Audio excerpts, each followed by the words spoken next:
Terima kasih Prof, seorang akademisi bisa berpikir jernih ini. Dikembangkan realitas pilkada selama ini tidak konsisten dengan Pancasila, mestinya juga mengakomodasi permusyawaratan dan perwakilan. Kalau kita menghendaki pilkada berbasis Pancasila, harus atas dasar asas living constitution, dan disitulah meniscayakan 3 kekuatan, yakni kekuatan global harus kita pertimbangkan. Bagaimanapun kita tidak bisa menutup Amerika pasti juga ikut main. Nasional, wawasan nasional kita itu, nasionalisme kita itu harus kita jaga. Jangan sampai kita ke barat-baratan, ke timur tengahanan, tapi lupa dengan bangsa sendiri. Tapi jangan lupa juga masalah lokal, kearifan lokal. Noken itu terbukti ada. Keistimewaan Yogyakarta terbukti juga efektif. Nah, itu semuanya harus kita pertimbangkan dengan baik-baik. Nah, pilkada berbasis Pancasila akan menjadi sarana memperkokoh kehidupan bangsa. Di situ Pancasila harus kita fungsikan sebagai pelindung, protektor, dan umbrella dalam kehidupan berbangsa bernegara, termasuk ketika kita harus mengkonsepkan sebuah undang-undang untuk pilkada. Ini saya kira catatan yang sangat menarik bagi kita. Sekaligus saya ingat dengan apa yang disampaikan oleh Prof. Jawahir, ini sangat berbeda dengan pernyataan politikus JK. Undang-undang harus sama, berlaku untuk semuanya, tidak mengakomodasi kebinekaan. Bahkan beliau tidak berbicara masalah nasionalisme, beliau juga tidak berbicara masalah global terkait dengan masalah pilkada. Kejernihan seorang akademisi memang berbeda dengan nafsu politik seorang politikus. Nah, kita akan dengarkan pendapat yang lain dulu. Akademisi sudah, akademisi yang lain juga masih ada, nanti kita dengarkan. Kita ganti akan mendengarkan suara dari media. Nah, kami mohon Pak Oto untuk menyampaikan buah gagasannya. Monggo Pak. Baik, assalamualaikum warahmatullahi wabarakatuh. Bapak sekalian, saya kira ketika kita bicara menjelang 25 ini juga harus hati-hati ketika kita bicara tentang berbasis Pancasila. Saya singkat saja, tetapi ketika kita harus lihat juga bahwa demokrasi permusyawaratan juga harus kita dasarkan pada asas rasionalitas dan keadilan, dan itu yang kemudian menjadikan kita nanti pemilihan nanti tidak bersifat sekadar ideologis dengan kepentingan.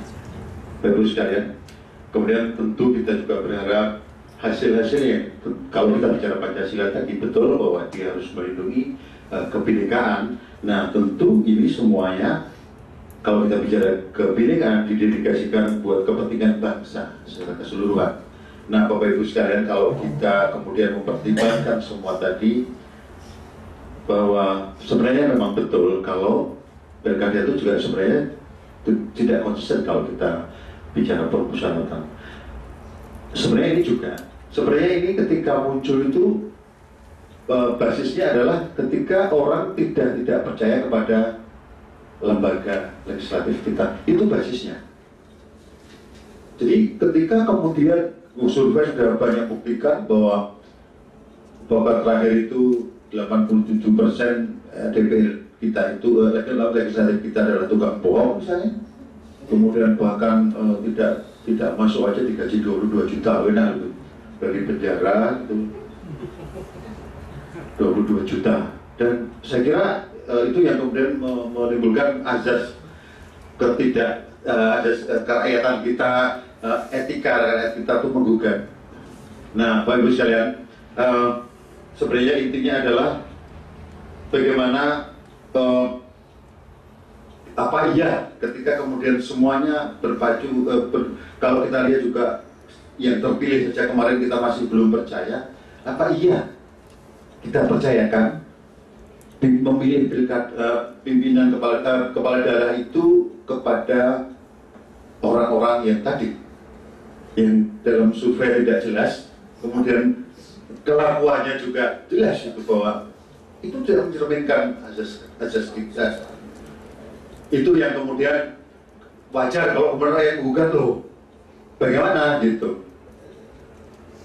Ya gitu, meskipun kemudian ada suara jelas nanti media pasti membela itu karena kalau yang milih DPR pasti nggak ada iklan gitu, bukan itu.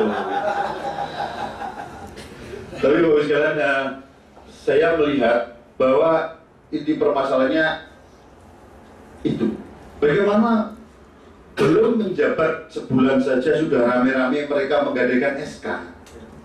Lalu kita percaya apa iya kalau alasannya untuk terlalu banyak biaya, apa iya? Belum nanti jangan-jangan malah lebih besar lagi gitu. Jadi kami pernah menggambarkan dia menjadi ATM gitu, jadi ATM-nya DPR. Itu juga semakin membuat hati rakyat itu juga was-was gitu. Kemudian kalau kita lihat dengan realitas demikian, benarkah ada unsur orientasi ke depan? Ketika kemudian dulu mereka itu sangat tidak setuju, tapi begitu membuat koalisi setuju. Itu tentu menimbulkan satu kecurigaan juga pada publik. Apa sih? Dalam bahasa Kalimantan, dalam bahasa Palangkaraya, dalam bahasa Bapak itu tenanedap gitu ya. Tetapi boya pahit gitu.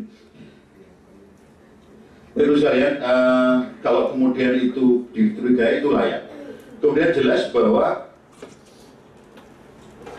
kalau kita lihat demikian berarti ketika mereka beralasan bahwa tidak ini terlalu berbiaya tinggi, maka kita kembali lagi sebenarnya. Mungkin kita menggali lagi, ada beberapa pakar di sini, ada Pak Purwo segala, bahwa benarkah sistem pemilihan kita sudah betul ketika kita kemudian ke DPRD? Kita kembali lagi ke sana. Apakah azas yang kita gunakan sekarang, azas terbuka itu sudah benar? Kita kaji lagi aja apakah sudah benar. Karena ternyata sistem itu membuat berbiaya tinggi dan berdampak demikian, dan kemudian masyarakat sudah sangat tidak. Saya tidak bayangkan kalau andai DPR kita baik-baik, manis, memperjuangkan rakyat betul, pasti semua setuju lah DPR aja milih. Mungkin begitu mungkin ya, kira-kira begitu. Nah itu baru sekalian, sejak awal memang pemilu kita sudah tidak mengajak ke sana, bahwa ketika kemudian parpol hanya berfungsi sebagai event organizer, itulah kemudian membuat ini kayaknya ada rantai, mata rantai yang kemudian itu yang terjadi. Nah karena itu kita juga mari sama-sama barangkali dari forum ini akan kita lanjutkan yang betul-betul berdasarkan musyawarah mufakat itu sebenarnya bagaimana diterapkan pada situasi semacam ini. Kemudian kita juga sama-sama mengkritisi sistem rekrutmen caleg pemilu kita yang ini menjadi akar permasalahan kita semua. Siapapun pasti curiga ketika kemudian itu menjadi pemberitaan di media juga. Ketika kemudian masalah-masalah ini muncul kaitannya dengan kualitas DPR kita, meskipun tidak seluruhnya gitu ya. Saya kira itu. Terima kasih. Wassalamualaikum warahmatullahi wabarakatuh. Terima kasih Pak Okto, menyoroti antar permasalahan dari pilkada yang dinilainya bermasalah dan berbiaya tinggi itu pada ketidakpercayaan rakyat terhadap lembaga legislatif yang karena suka mencela-menceleh, karena suka kutu loncat, kemarin setuju, sekarang sudah tidak setuju, kemarin bisa, sekarang malah bergabung. Belum lagi soal koruptif dan juga tidak berkualitas. Mau berbicara apa kalau kualitas dirinya saja rendah? Nah ini oleh karenanya itu ya saya kira perlu juga untuk kita pertimbangkan kalau kita berbicara pilkada berbasis Pancasila. Ini kira-kira bisa nggak mengatasi masalah yang seperti itu? Ini yang nanti kita akan bicarakan juga. Satu hal bahwa pendapat ini terlepas dari ada iklan atau tidak ada iklan. Ini yang harus kita garis bawahi juga. Terima kasih Pak Otto. Kita akan dengarkan dulu dari pendapat perspektif yang berbeda.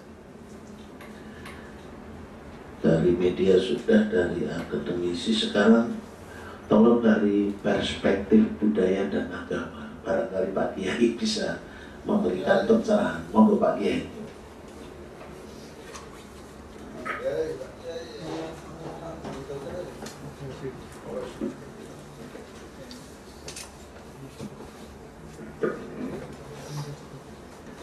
Assalamualaikum warahmatullahi wabarakatuh. Yang pertama, memahami ideologi dan konstitusi sebuah negara. Itu harus memahami suasana kebatinan di saat ideologi dan konstitusi itu disusun. Ada 3 suasana kebatinan yang sangat dominan dalam persidangan di BPUPK sampai dalam rapat-rapat PPKI tanggal 18 Agustus. Yang pertama adalah semangat rela berkorban. Sehingga hak-hak dasar seperti hak memilih itu pun dikorbankan, menjadi tidak penting. Contohnya saja kita bisa belajar bahwa ketika bangsa ini memutuskan bahasa nasional dalam bahasa Melayu, tidak voting. Kalau voting ya bahasa Jawa, waktu itu bahasa nasional. Orang Jawa rela, generasi berikutnya kehilangan bahasa Jawa itu rela. Sehingga anak Jawa sekarang nggak bisa bahasa Jawa. Ini sebagai pengorbanan terbentuknya bangsa Indonesia. Ya. Di rela berkorban. Yang kedua, semangat untuk persatuan dan kesatuan menjadi sangat penting. Yang penting segera berdiri negara ini, segera merdeka, sudah lama sekali dicita-citakan, sehingga komprominya itu mudah dicapai. Yang ketiga adalah kesetiakawanan.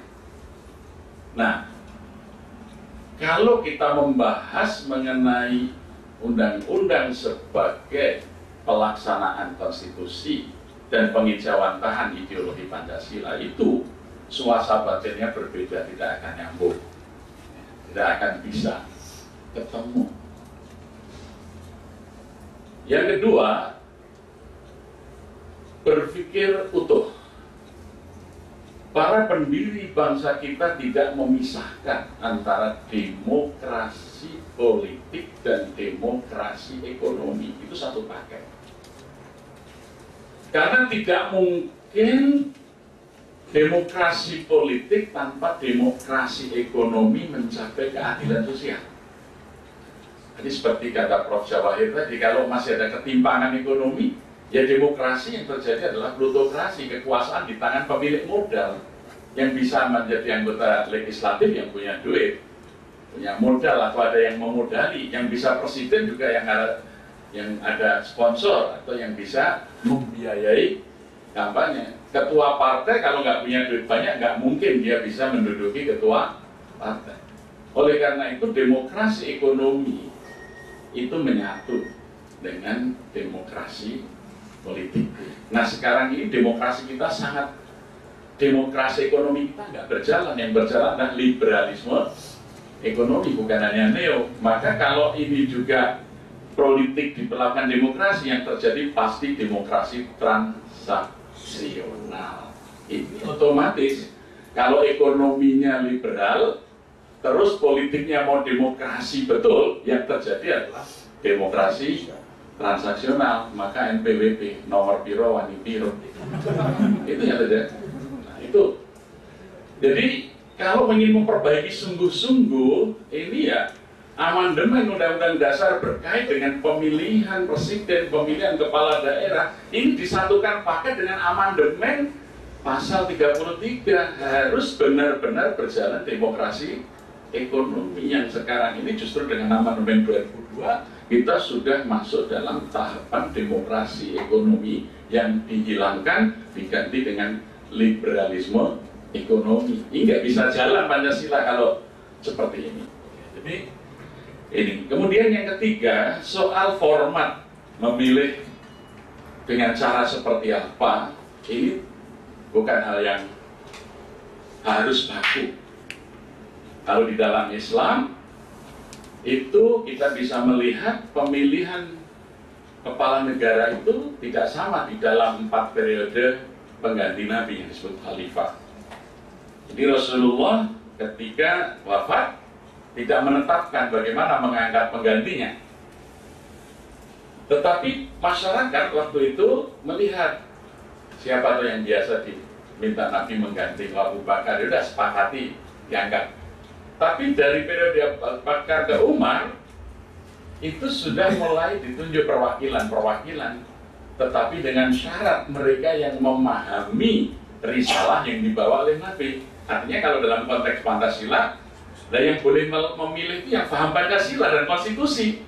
Kalau tidak paham Pancasila dan konstitusi, ya tentu akan berbahaya bagi perjalanannya, kan begitu. Maka dulu Bung Karno mengatakan, ya dia tidak ingin dalam konteks waktu itu kita tidak menghendaki demokrasi liberal, demokrasi yang setiap orang boleh bicara sak mau-maunya, demokrasi yang one man one vote, demokrasi yang hitung biting, karena rakyat kita belum cukup memiliki pendidikan. Jadi waktu itu Bung Karno belum menghendaki pemilihan langsung, itu di dalam diskusi di PUPK, dan itu diterima karena memang kondisinya ingin segera bersatu. Oleh karena itu presiden kita yang pertama dipilih oleh PPKI, oleh panitia, kan gitu. Jadi itu juga sesuai Pancasila loh. Yang milih hanya panitia persiapan kemerdekaan Indonesia, itu yang presiden yang pertama kan. Jadi oleh karena itu bisa berubah, nanti periode Umar ke Utsman bin Affan berbeda lagi, dari Utsman ke Ali berbeda, dan kemudian setelah kemudian Muawiyah mengambil alih kekuasaan dari Ali, kembali ke sistem yang disebut Irqaliyah, ke sistem yang dilakukan oleh Heraklius dengan turun temurun. Ini pun masih diakomodasi selagi kepemimpinannya baik untuk rakyat. Ini tidak ada pola yang jelas. Maka saya kira Pancasila dalam konteks ini memberi ruang yang penting satu, kedaulatan tetap di tangan rakyat. Itu esensinya di Pancasila di situ. Maka di dalam sila keempat itu kerakyatan. Jadi kata kuncinya adalah kerakyatan. Ingin menekankan bahwa kekuasaan ini diambil dari kekuasaan imperialis, kolonialis, dan kerajaan-kerajaan sebelumnya yang monarki itu diserahkan kepada rakyat, sehingga rakyatlah yang harus berdaulat menentukan pemimpinnya. Nah, nanti rakyat menghendaki seperti apa, itu proses historis ya. Jadi yang pertama adalah kerakyatan, dasarnya adalah kedaulatan di tangan rakyat. Kalau pemilihan melalui DPRD itu benar-benar mewakili aspirasi rakyat, boleh. Langsung pun kalau itu benar-benar kehendak rakyat juga boleh. Kata kuncinya adalah pada kata kerakyatan. Yang ini dituangkan dalam Konstitusi pasal 1 ayat 2, kedaulatan ada di tangan rakyat. Kalau dulu dilakukan oleh MPR, sekarang dilakukan menurut undang-undang. Tapi kan ini tidak berubah, yang kedaulatan di tangan rakyat. Esensinya itu rakyat yang berdaulat di negara ini. Yang kedua, dijaga nilai-nilai hikmat. Hikmat itu artinya pengabdian, berkhidmat, melayani. Jadi bagaimana kepemimpinan yang dipilih rakyat itu melayani rakyatnya sebaik-baiknya. Ya, ini maka setiap kepala daerah maupun bahkan kepala negara, dia adalah sesungguhnya harus berkhidmat, harus menjadi pelayan terbaik bagi rakyatnya. Yang ketiga adalah kebijaksanaan. Ini menyangkut metodologi, bagaimana metode menentukan pimpinannya siapa, apakah mau hitung biting, apakah mau perwakilan ditunjuk oleh suku-suku karena kita banyak suku, ataupun melalui perwakilan politik dalam arti pemilu melalui partai-partai politik itu diserahkan kebijaksanaan pada tiap-tiap generasi. Gitu. Jadi ini sebenarnya bicara nilai dasar, gitu ya, dan kemudian bicara teknisnya. Teknisnya itu pada kebijaksanaan, jadi tidak dibakukan. Nanti sesuai dengan perkembangan, ya. Maka Bung Karno dulu juga tidak ingin Pancasila itu kemudian didetailkan betul. Gitu. Pancasila harus tetap menjadi nilai dasar yang bisa berkembang, maka disebut sebagai ideologi terbuka. Jadi oleh karena itu prinsipnya yang penting bagaimana rakyat tetap berdaulat, persatuan kesatuan kita terjaga utuh, para pemimpin yang dipilih itu betul-betul pemimpin yang berkhidmat mengabdi melayani rakyat sebaik-baiknya. Soal teknis pemilihannya diserahkan sesuai dengan perkembangan masyarakat. Terima kasih. Tepuk tangan dulu untuk Pak Kiai, luar biasa. Kita bicarakan satu hal atau dua hal yang sudah saya catat. Pilkada itu formatnya tidak perlu ada pembakuan, apakah langsung atau tidak langsung, itu masalah teknis. Semuanya bisa betul kalau memang dipilih secara bijaksana sesuai dengan realitas yang dihadapi oleh setiap generasi, bahkan dihadapi oleh masing-masing pemilih pada wilayahnya masing-masing. Jadi perdebatan antara langsung atau tidak langsung itu sebetulnya tidak perlu terjadi, karena itu format yang tidak perlu dilakukan. Tetapi justru yang harus menjadi perhatian kalau kita berbicara pilkada berbasis Pancasila, pilkada itu harus mampu menjamin terpilihnya orang-orang yang senantiasa mempunyai komitmen terhadap suasana kebatinan, rela berkorban. Gubernur, bupati, wakil-wakil kita di DPR itu harus orang yang rela berkorban. Jangan dibalik suka mengkorbankan rakyat. Nah ini rela berkorban itu harus, dan kita bertanya apa ada sekarang orang-orang yang mau berkorban itu rela berkorban. Harus untuk persatuan dan kesatuan. Jangan sampai membuat pernyataan memihak kubu tertentu, pasti itu tidak akan menciptakan persatuan. Dan kemudian harus berpikir utuh, bukan hanya persoalan politik pilkada itu, tetapi ini juga persoalan ekonomi, bahkan budaya, persoalan sosial, dan lain sebagainya. Inilah yang nanti bisa menjaga dihasilkannya para wakil-wakil yang hikmah, yang mampu melayani rakyat. Betul-betul ya Pak Kiai. Terima kasih. Ini jadi masalah ekonomi dan politik jangan dipisah-pisah. Hukum pun jangan dipisah, sosial juga jangan dipisah, budaya juga dipisah. Tapi kita berpikir untuk ini salah satu kuncinya. Nah, oleh karenanya saya minta pandangan dari sisi lain. Dari budaya, agama sudah, dari sisi hukum kayak apa, sosial kayak apa. Ilmu sosial kita di sini ada kehadiran sosiolog Profesor Sunyanto Usman. Kami persilakan Pak. Terima kasih Pak. Saya ini ikut saya sosiologi itu berbicara apa yang senyatanya.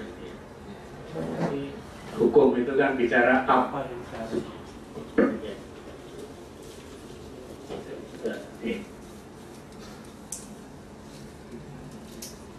Nah, kalau kita bicara apa yang senyatanya, sebetulnya yang dicatat itu adalah perubahan pandangan anggota parlemen dalam 2-3 bulan terakhir.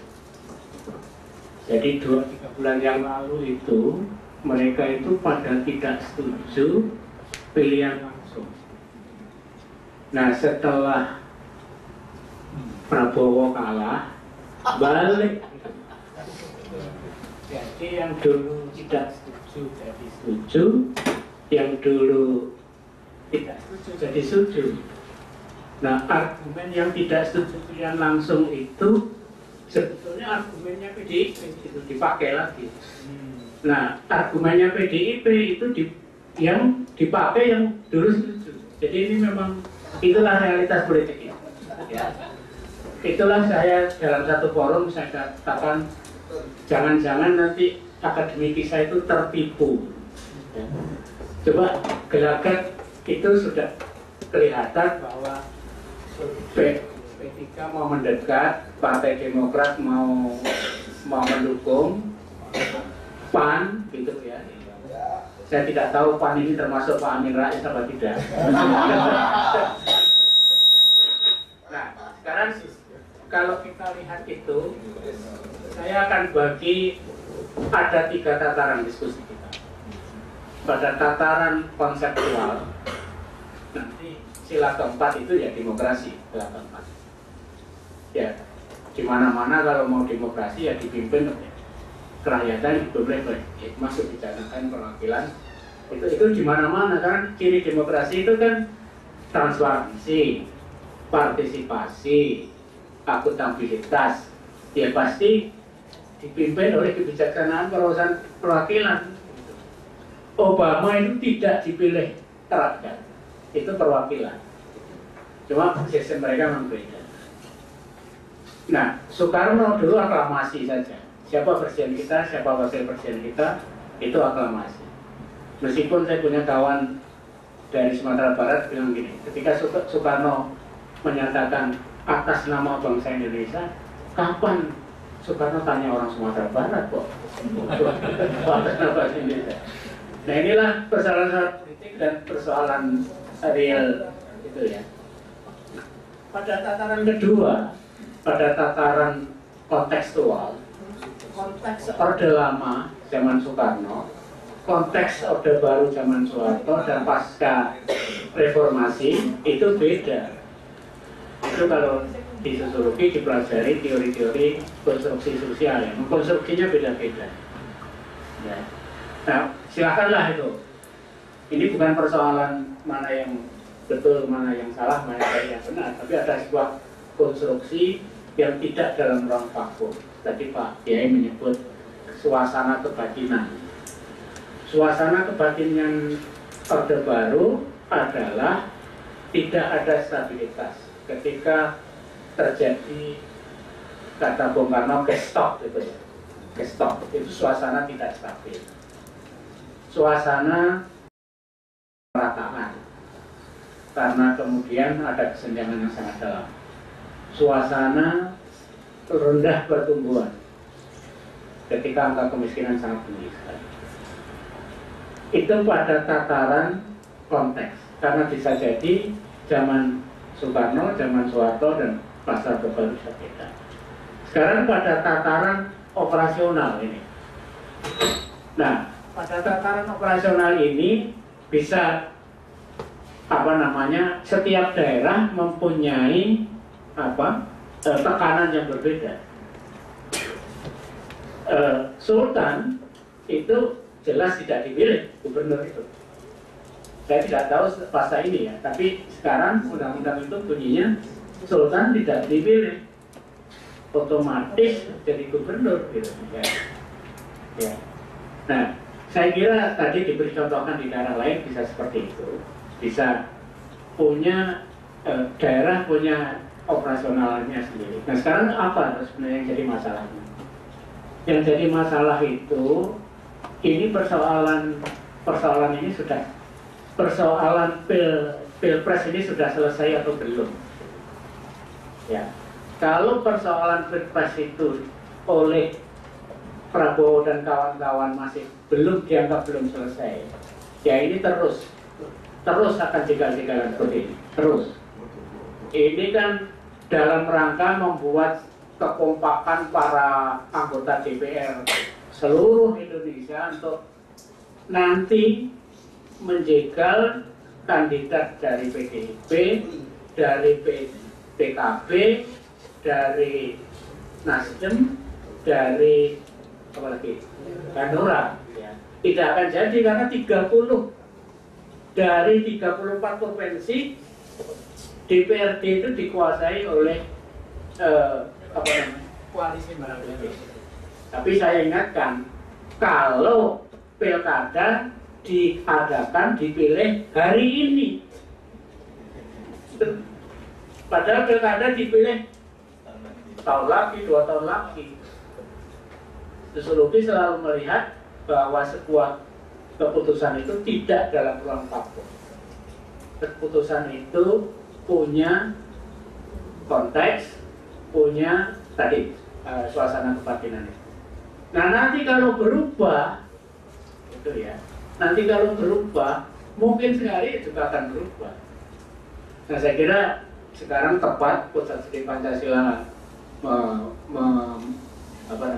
mengadakan ini supaya ini kan akan menunjukkan jalan yang benar, gitu Pak ya, tidak keblinger gitu loh, tidak berdebat sesuatu yang sebenarnya tidak perlu diperdebatkan, ya, sesuatu yang kemudian diluruskan. Nah, inilah saya kira tugas perguruan tinggi. Saya kira sudah tepat posisinya Pusat Studi Pancasila, sudah tempat idenya Bapak Kepala gitu.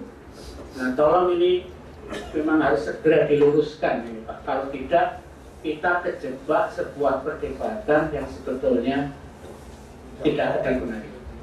Terima kasih Pak, minta maaf. Alhamdulillah, tepuk tangan untuk Prof. Sunyoto Usman. Luar biasa, kita diingatkan dengan perspektif sosiologi 2-3 tahun terakhir ini memang ada perubahan mindset pada politisi. Ya, bahasa saya mencela-mencela tadi. Dan itu akan terus terjadi.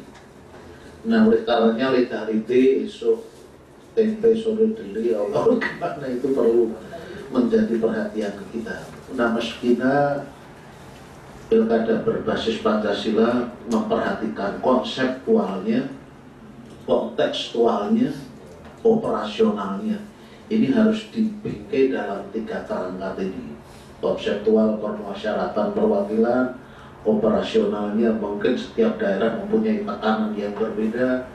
Nah, kemudian suasana kebatinan pun antara orde lama, orde baru, orde reformasi ternyata berbeda. Nah, ini bagaimana kita mengembalikan yang seperti itu? Jangan sampai kita terjebak pada sesuatu yang tidak mestinya kita perdebatkan. Dan hari ini kita tidak terjebak antara langsung dan tidak langsung, tapi kita ingin memberikan pencerahan supaya kita berada di jalan yang lurus tadi. Terima kasih Prof. Sunyoto. Sekali lagi tepuk tangan untuk Prof. Sunyoto. Nah, ini pandangan dari seorang sosiolog kita, tapi sekaligus seorang akademisi juga.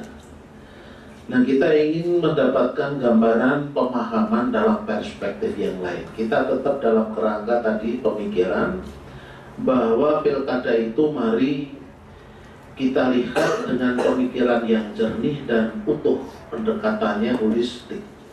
Sekarang kami persilahkan dari yang lebih dasar lagi, dari kajian filsafat kira-kira kayak apa para filosof-filosof kita melihat pilkada yang sekarang. Kami persilahkan filosof kita, Profesor Dr. Kaila. Kami persilahkan Prof.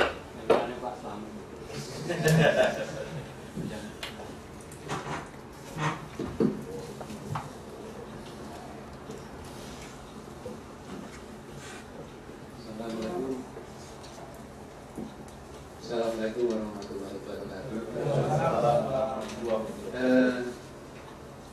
Saya langsung, saya kira ini satu hal ya, terakhir ini muncul. Pertama, untuk para peserta ini tidak terjebak. Jadi kalau ada yang ngomong tidak setuju langsung, berarti Prabowo. Nanti kalau gitu Pak Protontowi nanti ada unsur itu. Prof. Sunyoto juga ada unsur itu. Lalu kalau wah langsung, karena itu legitimasi politisnya tinggi dan sebagainya. Wah, kalau itu Jokowi gitu ya. Bukan itu ya, saya kira. Satu hal, tapi ini nanti terkaitannya ke fondamen negara. Demokrasi kita ini setelah reformasi Saya justru mengistilahkan kedaulatan rakyat itu semu. Ini kelihatannya langsung. Saya sebenarnya sudah terlintas mau nulis kedaulatan rakyat itu cuma 5 menit.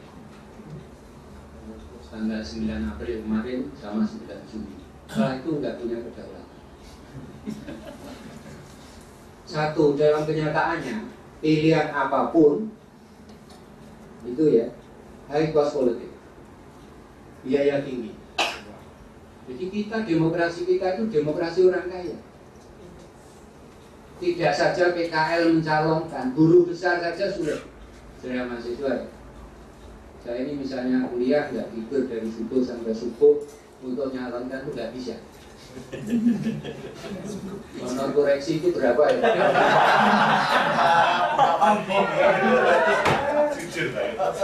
Iya betul. Kalau visipol banyak Pak. Berarti kecuali fisik. Nah ini, bahkan sekarang ini maaf Prof, Pak Prof ternyata para akademisi sekarang ini sudah mulai, kalau saya agak kasar, ngemis-ngemis. Karena Jokowi ini, wah ini saya mau bantu, wah saya ini, wah Pak Jokowi sangat ini maaf saya nggak berpihak. Jadi Pancasila sudah menekankan, saya kira perlu kita lihat pembukaan itu jelas. Yang ditekankan bukan kedaulatan rakyat, tapi tujuan negara dulu. Itu ya. Saya menggarisbawahi fatwanya beliau Pak Kiai tadi ya. Nah, jadi tujuan negara itu melindungi segenap bangsa, memajukan sejahtera umum, mencerdaskan kehidupan bangsa. Ilmu negara dan hukum disebut kesejahteraan ini. Jadi apapun rumusannya nanti demokrasi, kalau kita lihat di teori itu komunisme itu demokrasi. Demokrasi satu partai. Jadi kalau kita bicara definisi demokrasi itu berbeda. Jadi ini yang menjadi PR kita. Bagaimana demokrasi kita kok menjadi high cost? Saya di Debratri pernah itu 1 miliar, 2 miliar biayanya, baik itu caleg maupun apalagi di para kepala daerah itu. Pak Menteri mengatakan, oh lebih bro. Banyak yang sampai 5M, 10M, 15 sampai ada yang 75. Nah ini ada. Ini ada. Maaf saya filsuf tapi realistik. Sekarang logikanya, kalau modalnya sudah sekian, nah, jadi saudara mahasiswa juga diokor, mau kemana? Pasti ngambil kembali. Nggak ada calon pilkada kok saya belum pernah melihat saya. Korupsi kita ini sudah bantuan sosial korup, ya kan? Dana pemadam kebakaran korup, hambalang korup, bahkan akhirat ya haji korup, pernah yang dikorup sapi. Jadi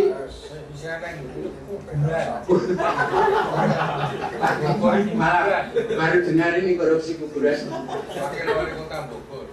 Jadi ini satu hal ya. Jadi harus diletakkan apapun kita merumuskan kedaulatan rakyat. Sekarang kita akon. Kita ini pilihan sampai saya tulis ini. Gubernur, bupati, wali kota, kades, kardus, DPR, DPRD, DPRD 31, 32, presiden. Semua langsung. Sekarang ini kita sudah pemilu, pilkada ini belum selesai. Rakyat ini mau makan pilkada apa makanan? Jadi dengan lain perkataan, kita ini uang masih untuk mensejahterakan saja masih sulit. Banyak diserap untuk itu belum uang rakyat masyarakat. Ini uang rakyat dulu. Belum lagi infrastruktur yang rusak. Belum lagi modal nasionalisme kita yang kemudian sekarang ini sulit. Setelah pasca pilpres ini sejarah bangsa ya, sudah banyak orang mengatakan begitu nyetel televisi, Metro, JK, TV mana, Bakri, nah gitu. Jadi Sekarang ini sudah nasionalisme kita itu sudah betul-betul tercemar. Dan ini terus. Nanti kalau ada analisis ya, dari Metro, wah sudah dilihat ini Jokowi JK. Ini dia dari Kompas, Jokowi JK. Beliau ini karena ada berapa ya? Sekian pers. Kecuali KM.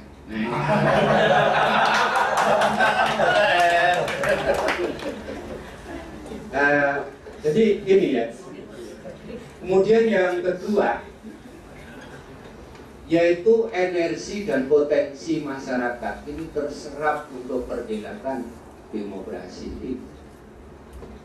Coba kalau kita lihat ya, kita bandingkan saja ya dulu. Begitu pemilu, tidak sampai seminggu itu dulu sudah mikir program rakyat yang disebut DPAN. Sekarang sudah mulai ingin dihidupkan lagi DPAN. Saya kira kan bagus ya. Garis besar program ini terlepas dari Jokowi ataupun Prabowo. Masa depan negaranya dilihat sepintas dari calon presiden. Dulu kan nasib rakyat itu kan harus diprogramkan betul, yang kemarin apa, lalu sekarang ada istilah transisi. Nah ini ya. Kemudian yang ketiga, itu saya kira permusyawaratan. Nah ini sumbernya karena demokrasi kita itu tidak bisa lepas dari bukan hanya pilkada, tapi kita tarik ke atas ke undang-undang dasar. Masya Allah, kalau istilahnya cuma jamaah rahimahullah ini. Kemarin saya khotib masih ingat.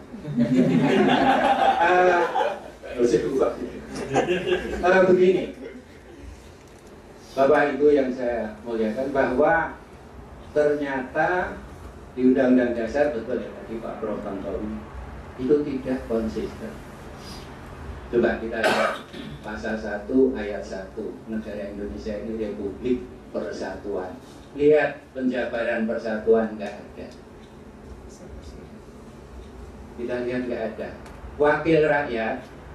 Nah kemudian ayat 2, pasal 1 ayat 2, kedaulatan di tangan rakyat, mestinya yang betul itu dilakukan selama 5 menit. Mestinya yang betul. Tapi di situ dikelabui secara semiotik. Maaf saya dosen semiotik, filsafat linguistik ya. Dilaksanakan menurut undang-undang dasar itu sudah kategori mistik, bahasa yang salah. Masa seluruh pasal itu lalu dilaksanakan kedaulatan rakyat? Dilaksanakan oleh siapa?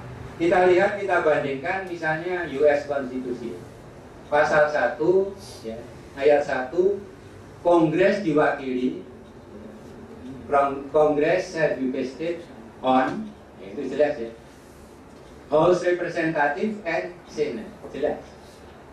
Tapi pasal 2 kita ya, MPR terdiri atas, nah ini aneh, anggota, bukan lembaga tinggi loh.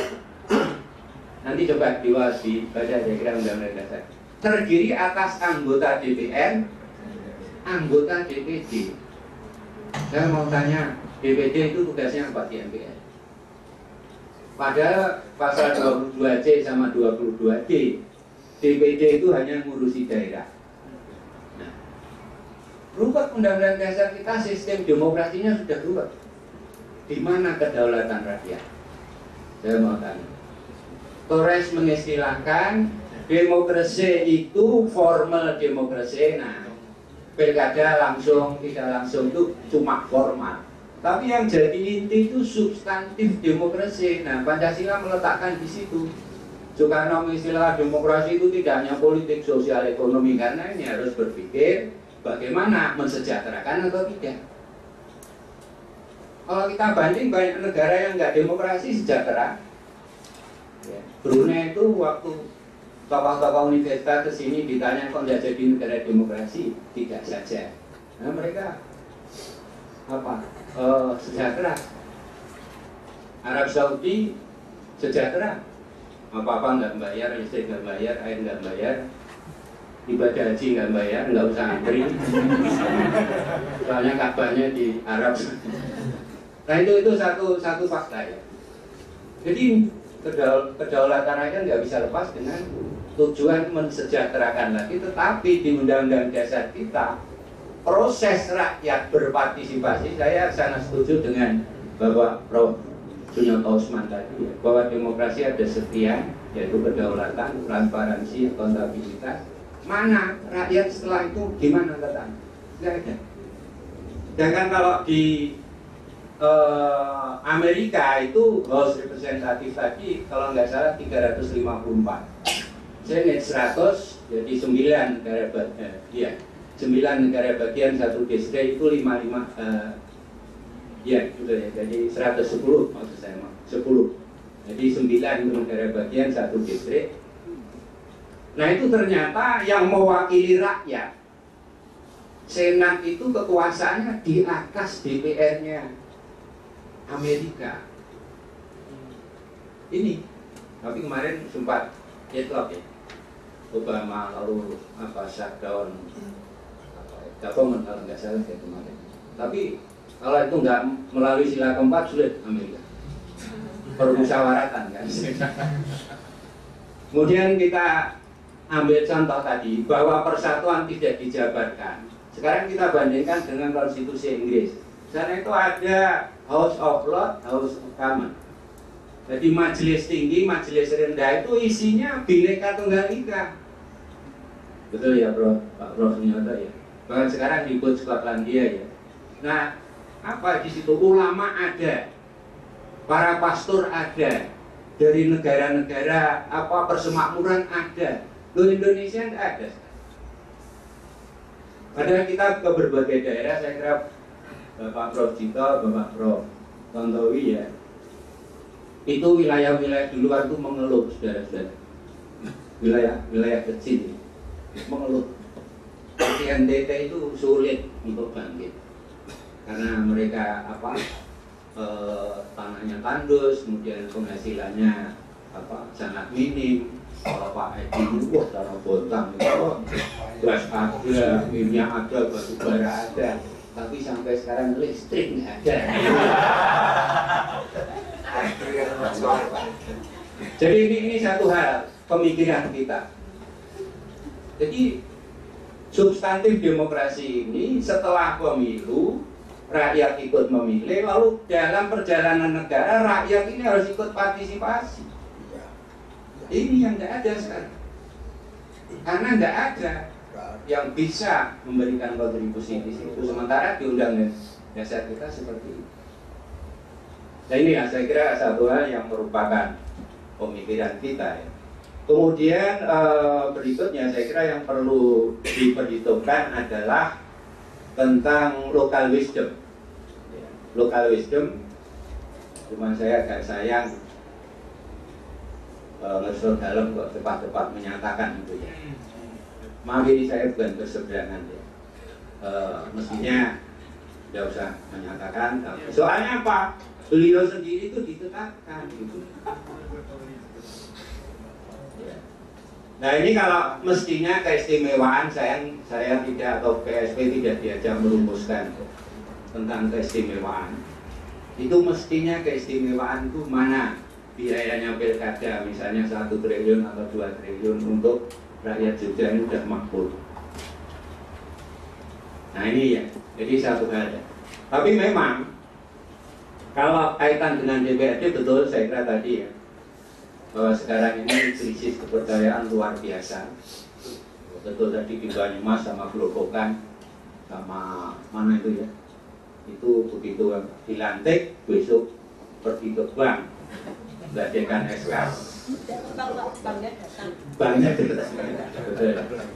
jadi ini ya, kalau kalangan politik mengatakan itu seni. Nah, gitu ya. Jadi seperti tadi Pak Prof Sunyoto ya, yang kemarin dukung kemudian sekarang menolak, itu kalau menurut politik ya itu seni. Politik itu memang seni. Tapi kalau menurut agama kan munafik kan gitu ya. Tapi memang ya begitu kita lihat. Karena yang kecewa kemudian ikut di sini. Karena ini tidak kebagian lalu ikut di sini. Tapi kalau tesisnya kok berikutnya akan ikut, kok menurut saya kok kemungkinannya kecil. Seperti PAN, P3 dan sebagainya ya. Ini cuma analisis kira-kira ya. Karena apa? Nanti kalau ini dilibatkan dikasih kursi, pasti yang kemarin dukung kan mesti cemburu. Loh, saya ikut mendukung jadi presiden, ini kemarin malah menolak, kok malah tahu-tahu dikasih kursi. Ya ini apa? Cuma kira-kira tapi bisa salah. Nah itu kemudian yang berikutnya juga perlu diperhatikan bahwa saya setuju tadi suasana kebatinan. Pokok pikiran kita jelas yang didahulukan kesejahteraan, kedua persatuan, ketiga baru kedaulatan rakyat, keempat moralitas negara. Nah, pokok pikiran. Meskipun kalangan hukum mengatakan sudah ada, sejarah itu tidak bisa dihilangkan dengan hukum. Nah ini ternyata salah satu hakim konstitusi mengatakan itu tidak bisa itu dihilangkan. Jadi apa? Dari sejarah bangsa, proklamasi itu nggak bisa dihilangkan oleh hukum. Nah, kemudian yang terakhir saya kira kita harus ingat tadi ya, suasana kebatinan saya kira betul. Jadi andai kata itu dilakukan pada Pancasila itu dulu sila pertama itu bagaimana umat Islam melakukan pengorbanan, betul. Kalau sama sekali sekarang nggak ada korban itu kok saya juga kurang sepakat, karena besok tanggal 5 mesti banyak yang korban. Hari Raya Korban. Maksud saya demikian bahwa kalau dulu itu dipilih masanya voting, negara Indonesia itu Islam. Dari pertama ketuhanan, ini paham kebangsaan, ini paham kebangsaan Islam, ini terjadi tarik-menarik, lalu rumusan 22 Juni ketuhanan dengan kewajiban jalankan Islam, syariat Islam. Oke, mau disahkan. Menjelang disahkan ada usul lagi dari Indonesia Timur, lalu diubah menjadi seperti sekarang. Umat Islam, oke silahkan. Lalu dengan itu, yaitu wisdom tadi, kebijaksanaan. Sampai di Bagus Hatikusuma itu tak korup 7 kali masuk kamar, keluar lagi, oh ya silahkan. Nah kalau kita kembalikan voting, negara Indonesia Islam, jelas ya, itu. Apalagi bahasa tadi juga begitu dan juga. Jadi ini satu hal yang modal bangsa yang luar biasa. Ini India saja milih bahasa sampai sekarang perang terus nggak bisa. Filipina itu juga begitu, Tagalog atau bahasa apa sampai sekarang sulit. Singapura itu jangan-jangan diam-diam tuh iri dengan kita sebenarnya. Mereka tuh sangat khawatir karena kita lihat di Little Indian itu bagaimana orang India itu banyak sekali, maaf kebanyakan hitam-hitam itu ya, tapi mereka di level bawah, kalangan proletar. Jadi kalau ngangkat barang, mancul, kemudian mendorong atau paling taksi itu baru itu tadi. Tapi yang apa drive itu kalangan-kalangan lain ya, misalnya Chinese dan sebagainya. Tapi mereka sangat khawatir, tidak punya nasionalisme. Indonesia saya kira luar biasa. Nah satu hal saya kira itu Bapak Ibu yang saya muliakan mungkin nanti bisa kita bahas. Terima kasih. Dalam satu waktu. Pertanyaan untuk Pak Prof. Faira. Baik dalam perspektif filosofis aliran realisme tadi ya. Nah kita bernegara itu tidak boleh ada dalam kepalsuan, tapi harus sampai pada esensi hakikat.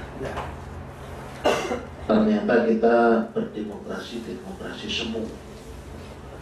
Demokrasi hanya untuk orang kaya, sementara orang miskin tidak ikut demokrasi, tapi diperdayakan untuk demokrasi yang hanya 5 menit. Nasionalismenya tercemar. Nah hakikat dari bernegara termasuk pilkada berbasis Pancasila itu untuk mensejahterakan rakyat. Sekali lagi untuk mensejahterakan rakyat, bukan untuk mensejahterakan partai-partai. Apalagi hanya 2 kubu gitu ya. Golongan lain pun mempunyai hak, oleh karenanya dalam rangka mensejahterakan rakyat harus ada partisipasi rakyat. Nah ini partisipasi ini jangan kemudian dimanipulasi menjadi mobilisasi rakyat. Nah ini yang tidak boleh. Terima kasih Prof. Daiwan. Berikutnya rasanya kita tidak afdol kalau kita tadi laki-laki semua ini yang berbicara. Sekarang kami akan memberi kesempatan kepada perempuan. Ibu Suryantoro kayaknya sudah siap dengan berbagai macam pemikirannya. Kami persilahkan, Bu.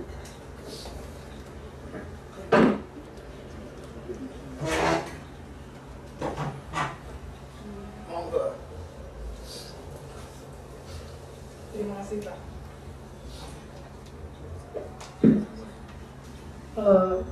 Maaf, kalau siap sih malah tidak, karena malah bingung, Pak.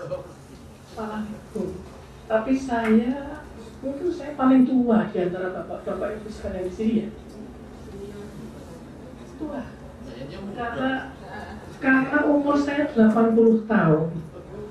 Saya kenal dengan Pak Adi Kusumo, kenal dengan Soekarno, Hatta, Agus Salim, segala macam dalam revolusi kemerdekaan. Jadi bapak saya itu pamong praja dan anggota pergerakan. Jadi bapak saya itu masih berdebat perkara ini mau proklamasi apa itu Belanda. Jadi ini saya melihat semuanya.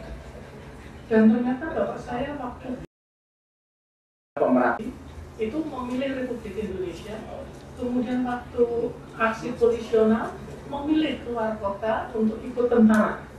Ibu saya juga, karena ibu saya orang pergerakan juga. Jadi saya ikut gerilya 3 tahun, Pak, di 60 desa. Jadi melihat bagaimana orang-orang yang hebat-hebat di negeri ini dan ketemu mereka di daerah gerilya ini dalam keadaan yang luar biasa sederhananya. Jadi ini dirawat, dilindungi oleh masyarakat pertanian yang miskin. 3 tahun sampai Republik Indonesia mendapat diure dari Belanda itu. Tapi dari turun gunung dan ini saya jadi repot karena kok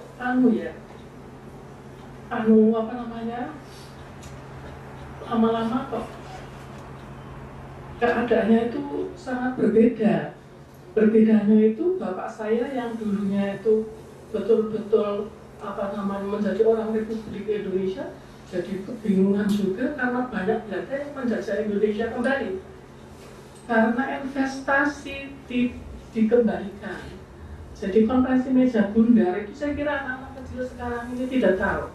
Kalau pilihan barat tidak dikembalikan. Investasi harus dikembalikan. Jadi pada tahun 51 itu bapak saya sudah ngurus londo-londo Amerika, Inggris itu mendirikan kembali pabrik-pabrik gula dan sebagainya di daerahnya. Sampai suatu kali Soekarno marah kepada investasi itu, diusir semua. Kemudian ada revolusi lagi tahun 55, Pak. Sampai sekarang saya memakai batik ini karena saya solider waktu itu Pekalongan. Bapak saya pembantu gubernur di Pekalongan. Tidak bisa membatik karena Belanda tidak memberikan mori ke Indonesia. Dan Indonesia tidak punya pabrik mori, Pak. Sehingga kita itu hancur-hancuran waktu itu. Jadi ini adalah langkah-langkah. Nah, saya mengikuti terus selama ini sampai sebel sendiri, sampai mau membangun merti desa atau pariwisata desa saja Pak Lurah mengatakan tunggu investasi, Bu. Loh, kok semua orang tunggu investasi? Coba Pak, coba ya. Akhirnya jadi cepat itu saya pergi ke Osaka dan saya betul-betul takut untuk melihat negara Jepang karena dulu saya melihat bagaimana kejamnya orang-orang Jepang di Indonesia. Tetapi negara Jepang ternyata negara yang paling enak dikunjungi karena bisa jajan jam 1 malam, jam 12 malam tidak ada kerusuhan apa-apa. Tetapi semua kok kaya raya begitu dan kita tidak bisa jual apa-apa ke Jepang. Betul, Pak? saya di sana diundang untuk membatik, demo membatik, dan ternyata masyarakat Jepang itu semuanya memakai selendang dari Thailand, RRT sampai Vietnam, segala macam, tidak ada satupun dari Indonesia. Ini loh. Jadi kita tidak ada bargaining power sama sekali ke Jepang. Jadi saya di sana kan melihat loh, kita ini membiayai Jepang karena semua orang punya sepeda motor, punya mobil, punya apalah, gitu. Tapi kok kita tidak bisa jual apa-apa di Jepang. Jadi ini lama-lama saya pikir sing salah itu apa? Sing salah itu apa?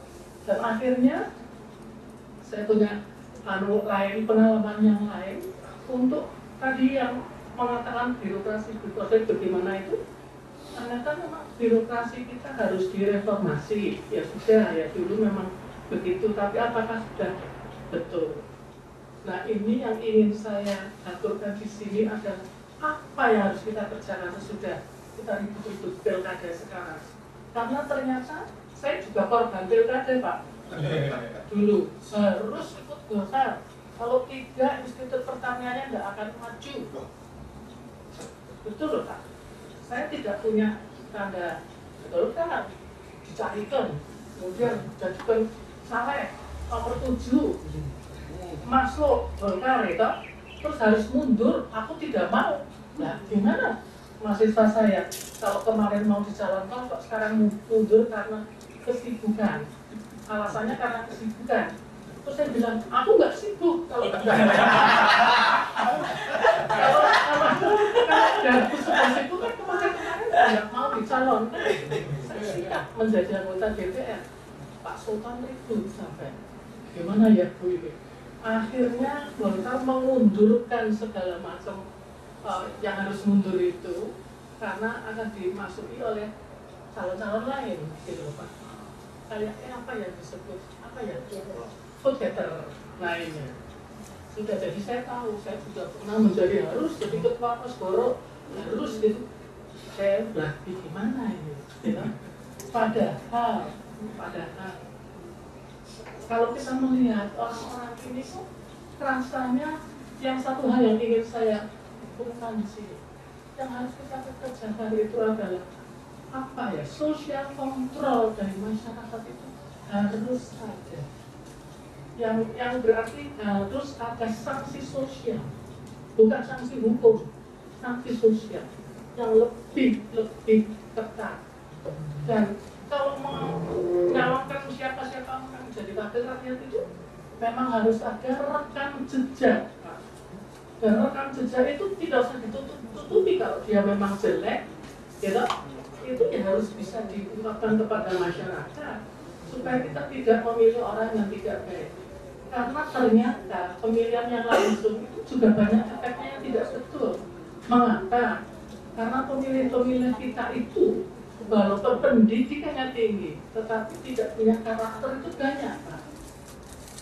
Jadi yang pertanyaan saya adalah bagaimana kita membentuk manusia Indonesia yang punya karakter.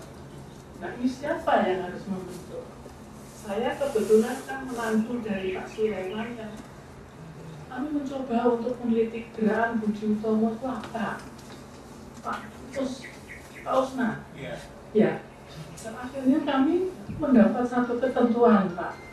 Ternyata gerakan Budi Utomo itu mengacunya kepada gerakannya Kartini untuk menjadikan perempuan-perempuan Indonesia perempuan yang dapat mendidik anak-anaknya sehingga anak-anaknya bisa menjadi warga negara yang akan menjadi pandu negeri ini. Jadi sampai sekarang saya juga mengikuti itu, Pak. Tetapi saya sekarang kehilangan perhimpunan perempuan, Pak, yang dapat diajak bicara. Walaupun kita mempunyai 60 perhimpunan perempuan di Indonesia. Nah, ini bagaimana? Ini bagaimana? Jadi mungkin apa ya? Ramalan-ramalan wong wadon ilange ini sekarang terjadi. Ya. Jadi pasar hilang Nah, ini sekarang ya, sekarang ini bagaimana? Kami mencoba menghubungi terah dari Ibu kita Kartini. Kami kehilangan dan terah dari Ibu kita Kartini itu diketuai oleh Ibu Suryatini Gani, dulu adalah putra dari Profesor Hukum Sukardono dari UGM. Itu putranya. Kemudian beberapa tahun sebelum, berapa bulan, 2 bulan sebelum beliau meninggal, itu menelpon saya, kemudian mengatakan, wah saya ini sekarang diajak-ajak Bu, karena saya adalah ketua terah Kartini dan diajak-ajaknya oleh para feminis mau nulis surat dan mau dimadu kok harus memperingati hari Kartini. Padahal beliau feminis itu tidak tahu isi surat-surat itu apa. Jadi ini yang menurut saya yang harus kita kembalikan. Nah sekarang hari ini kalau kita melihat kiri kanan, ibu-ibu itu waduh, kalau pakai tas saja harus dari nggak tahu lah yang mau merek apa. Teman-teman saya dari ID loh Pak, justru bojoku ki ora dong malu apa jenenge rapat ID tak durung duwe motor anyar. Nah ini sudah kayak satu tren. Nah ini loh Pak ya.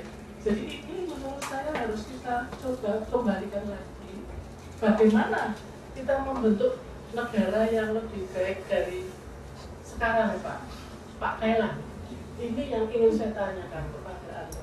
Bagaimana kita mencoba memotivasi masyarakat luas ini untuk menjadi orang yang sederhana, orang yang jujur, dan sebagainya yang dicari.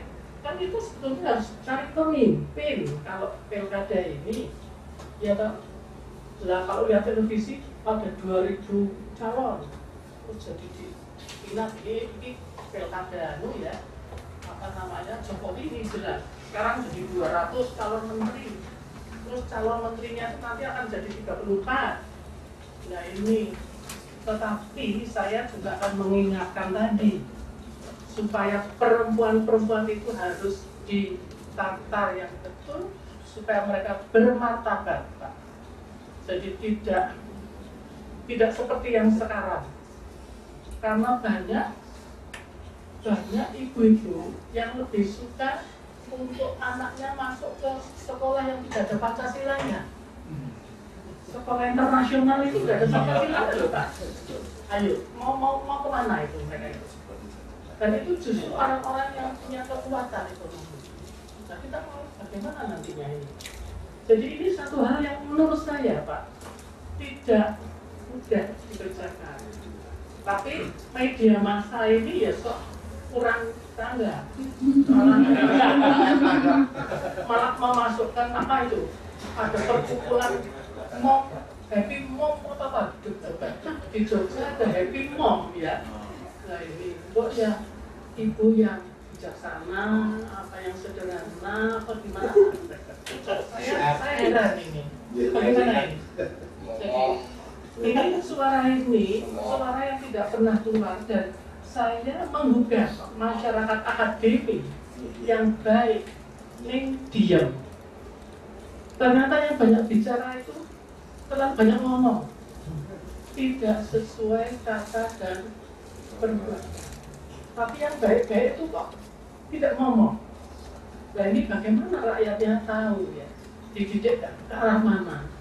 Jadi ini menurut saya, marilah kita bersama-sama membangun masyarakat yang tidak usah neko-neko, tetapi yaitu tadi Pak, kita berangkat dari suasana kebatinan yang Indonesia, dan Indonesia ini sebenarnya mimpi yang belum kita temukan secara utuh yang harus kita perjuangkan. Terima kasih. Iya.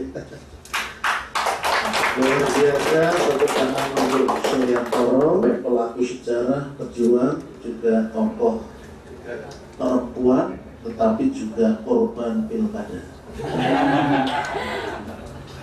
Dalam pandangan beliau memang pilkada ini mestinya mampu untuk membentuk karakter bangsa dan juga menghasilkan wakil-wakil, kalau itu perempuan yang bermartabat, bukan perempuan yang koruptor. Dan ini yang terakhir ada gugatan terhadap akademisi bisu ya, akademisi bisu, tidak pernah ngomong, tidak pernah nulis, ada apapun cuek gitu. Nah ini barangkali pertanyaan juga bagi kita, mungkin termasuk saya ya, bisu, tidak pernah ngomong dan lain sebagainya, atau mungkin bingung yang mau diomongkan karena media untuk mengomongkan itu juga tidak ada pilihan. Kalau media sudah dikup oleh partai-partai mau berbicara yang berbeda, Pak Thailand sudah nulis artikel nggak dimuat. Nah, karena tulisannya bukan pro kepada A atau pro kepada B. Jadi soal akademisi bisu sebetulnya tidak bisu, tetapi menunggu saat yang tepat dan akan berbicara secara bijak, gitu ya. Baik, terima kasih, ini luar biasa dari tokoh perempuan Bapak Ibu Suliantoro Sulaiman. Nah, kami ingin mendapatkan wawasan yang lebih luas lagi. Ini politisi kita belum kita minta bicara ini Prof. Santoso. Akademisi tapi politisi atau akademisi saya bingung menyebutnya. Tapi jelas beliau bukan akademisi yang diam. Tapi saya banyak berpikir, kami banyak proyeknya juga.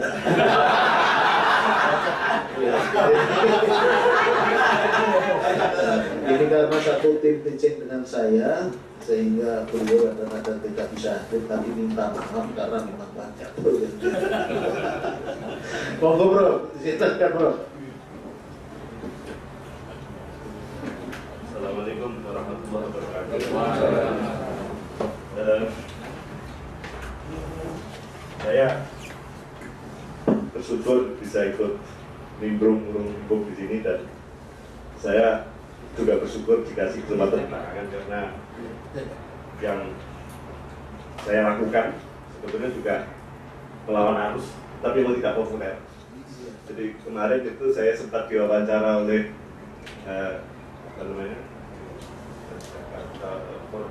orang Jakarta, tapi itu bermula dari kesalahan mereka framing saya.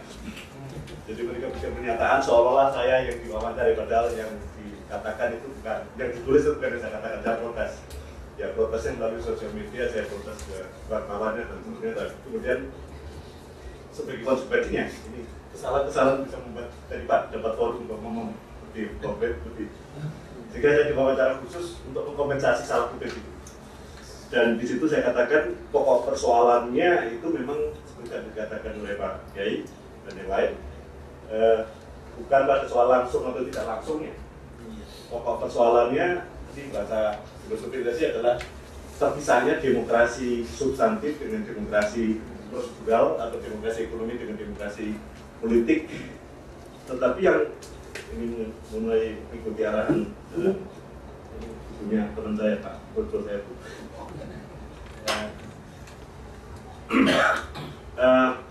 Ini memang jangan-jangan ada kesalahan yang sumbernya itu dari kampus. Dan kalau tadi sudah digugat itu saya nyambungnya lebih enak. Begini, kita selama ini ketika membicarakan Pancasila itu kan selalu normatif, dan kemudian norma kita letakkan dulu dan kemudian kita hakimi realita itu, sehingga yang ada itu kemudian kita salah-salahkan terus gitu. Dan enaknya jadi analisa normatif dan kemudian menyalahkan realita itu kemewahan. Dan sepertinya proses pembelajaran kita itu ya selesai sampai di situ. Berhasil menyalahkan orang itu sudah ada bendera A, bisa kumlap.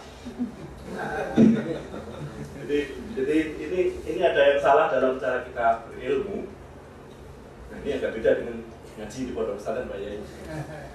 Ada taklim di sana. Jadi ada kaidah berguru nyantri, dan kaidahnya itu adalah zaman Joshua saya kira juga ada itu. Ya tadi satunya kata dengan perbuatan itu memang melekat di dalam proses pendidikan, dan kita ini hanya proses mengumpulkan informasi.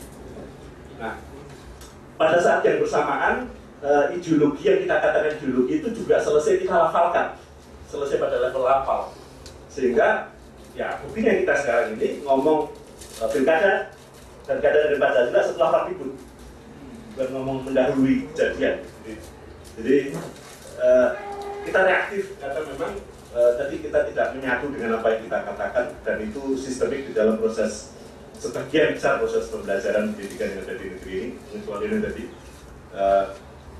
ya Taman Siswa sudah terbukti, pondok pesantren juga dalam banyak hal juga bermasalah karena juga diambil oleh sistem sekolahan, bukan sistem guru pada kiai. Sistem sorotan juga tidak laku atau sangat sedikit yang mampu mengaji, yang sanggup betul mengaji maupun yang mengajari. Nah, buat saya adalah jangan-jangan masalahnya itu bukan apa norma Pancasila, tetapi bagaimana ber-Pancasila itu yang saya kira juga bermasalah. Dan kalau tadi yang digugat itu dosen, saya ingin ngajak menggugat UGM karena UGM kan memberanikan diri, ambil agak contoh, mengaku sebagai Universitas Pancasila. Sudahkah UGM mengaudit dirinya sendiri sebagai Universitas Pancasila? Nah, maksud saya begini, yang menjadikan kita tidak sadar bahwa jauh dari Pancasila itu adalah paket-paket kurikulum yang grosirnya itu bernama UGM. Paket-paket teori, saya kasih contoh. Mengapa nasionalisme itu tadi hilang? Karena kita menjajarkan, jadi nasionalisme hanya sebagai retorika atau nama judul makalah, tapi kemudian pada saat yang bersamaan yang diajarkan dan tersosialisasi dengan baik, tereksternalisasi dengan baik adalah efisiensi. Nah, ketika begitu semangat menghayati efisiensi masuk dalam perilaku, dan tambah tadi hedonisme tadi, dari imam itu, maka kemudian itulah nyambung, dan proses untuk menjauhkan diri dari Pancasila itu bersifat ilmiah, bagian dari perilaku ilmiah itu sendiri. Pada saat yang bersamaan proses normatif itu tentu saja menjauhkan dari realita itu, dan kita asik menyalah-nyalakan terus yang tidak ideal. Proses menciptakan realita baru itu juga proses berilmu di kampus, dan realita baru itu menjauh dari yang kita lafalkan sebagai Pancasila. Dan kalau memang UGM itu betul-betul Universitas Pancasila, dan sekarang ini sudah ada mekanisme audit UGM, usul saya dimotori oleh Pusat Studi Pancasila, melakukan audit ke Pancasilaan UGM dari berbagai lapisnya. Dan lapis yang sulit dijangkau, tercegah harus diagendakan, itu adalah lapis keilmuannya. Saya suatu saat diskusi dengan Mas Revison Pasfir, dengan adik-adik mahasiswa. Waktu itu yang dipersoalkan adalah soal universitas, statusnya BMN atau apa. Dan adik-adik itu kemudian bertanya kepada Mas Revison Pasfir, Mas Soni, kalau itu Mas Soni setuju dengan saya? Setuju. Kalau itu Mas Soni dan mau ikut kami turun ke jalan, kayak itu dulu.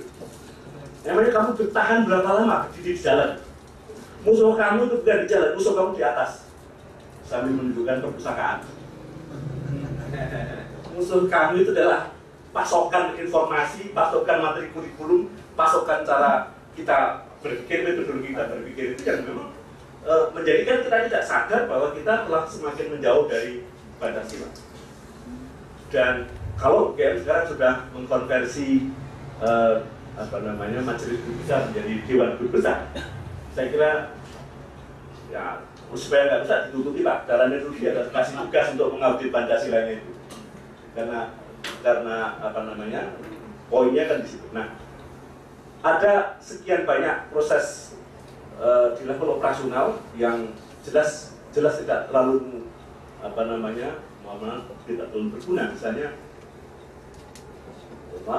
mata pelajaran Pancasila itu kan tidak diukur dari kepancasilaan kita dalam berperilaku. Mata pelajaran agama itu juga tidak diukur dari keberagaman kita berperilaku. Mata kuliah teori demokrasi yang kami ajarkan itu juga tidak sanggup menagih atau menghukumnya karena orang itu curang. Karena kriteria penilaiannya itu adalah banyaknya tingkat kehadiran, kemampuan menguasai literatur, dan terusnya konsisten berbohong itu tetap saja menjadikan dia bisa dapat nilai A. Nah, berarti kalau kembali ke suasana kebatinan, itu kan suasana kebatinan pada masa itu, dan masyarakat yang hidupnya masih relatif sederhana itu ya diorganisir melalui etika, dan proses mereproduksi etika itulah yang tadi dituntut berulang-ulang di sini forum ini. Tetapi semakin kita modern, semakin terjangkau oleh globalisasi, mekanisme pasar dan terusnya, kehidupan kita semakin mekanistik. Sehingga ketika membicarakan pencarian atau seleksi pemimpin.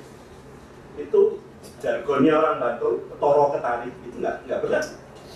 Ya, orang Bantul atau orang kampung itu tadi dengan kearifan lokalnya itu kan ya ketoro ketari, sehingga nggak perlu lah pakai tadi atau sebenarnya track record itu kan kemudian bahasanya orang Indonesia itu ketoro ketari itu. Tapi sekarang tadi bayarnya itu malah sudah terukur.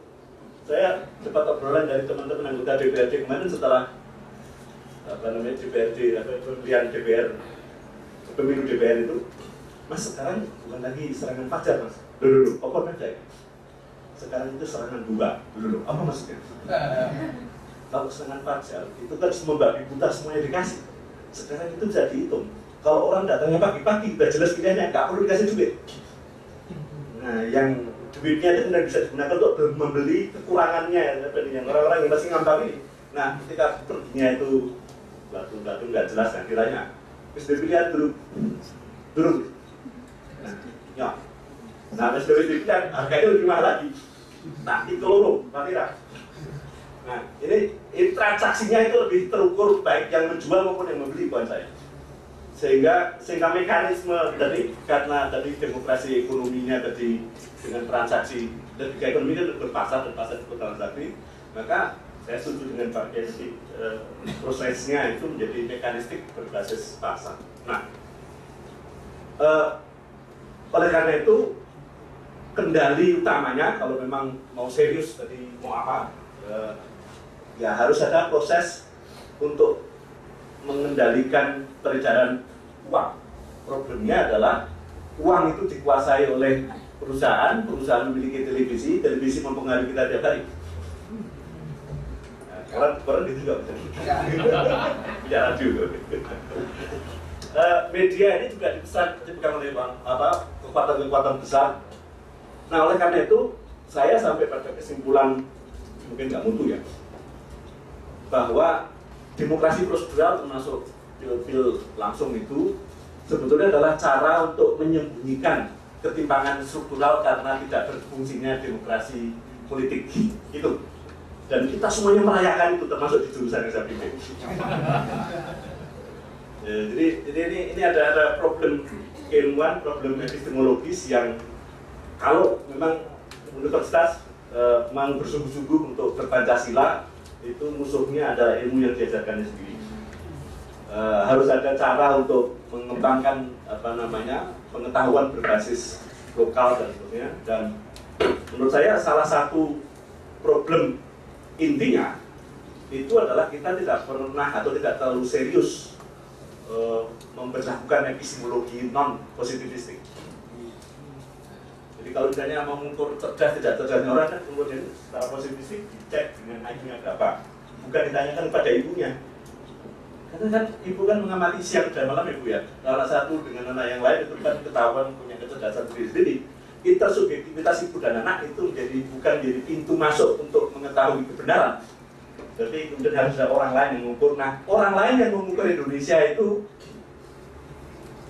World Bank, nah, UNESCO macam-macam. Dan kita itu kemudian ya diam-diam jadi objek pengukuran itu, dan kita sangat bangga kalau mengukur dengan ukuran-ukuran orang lain. Kita sangat bangga kalau menjadi orang lain.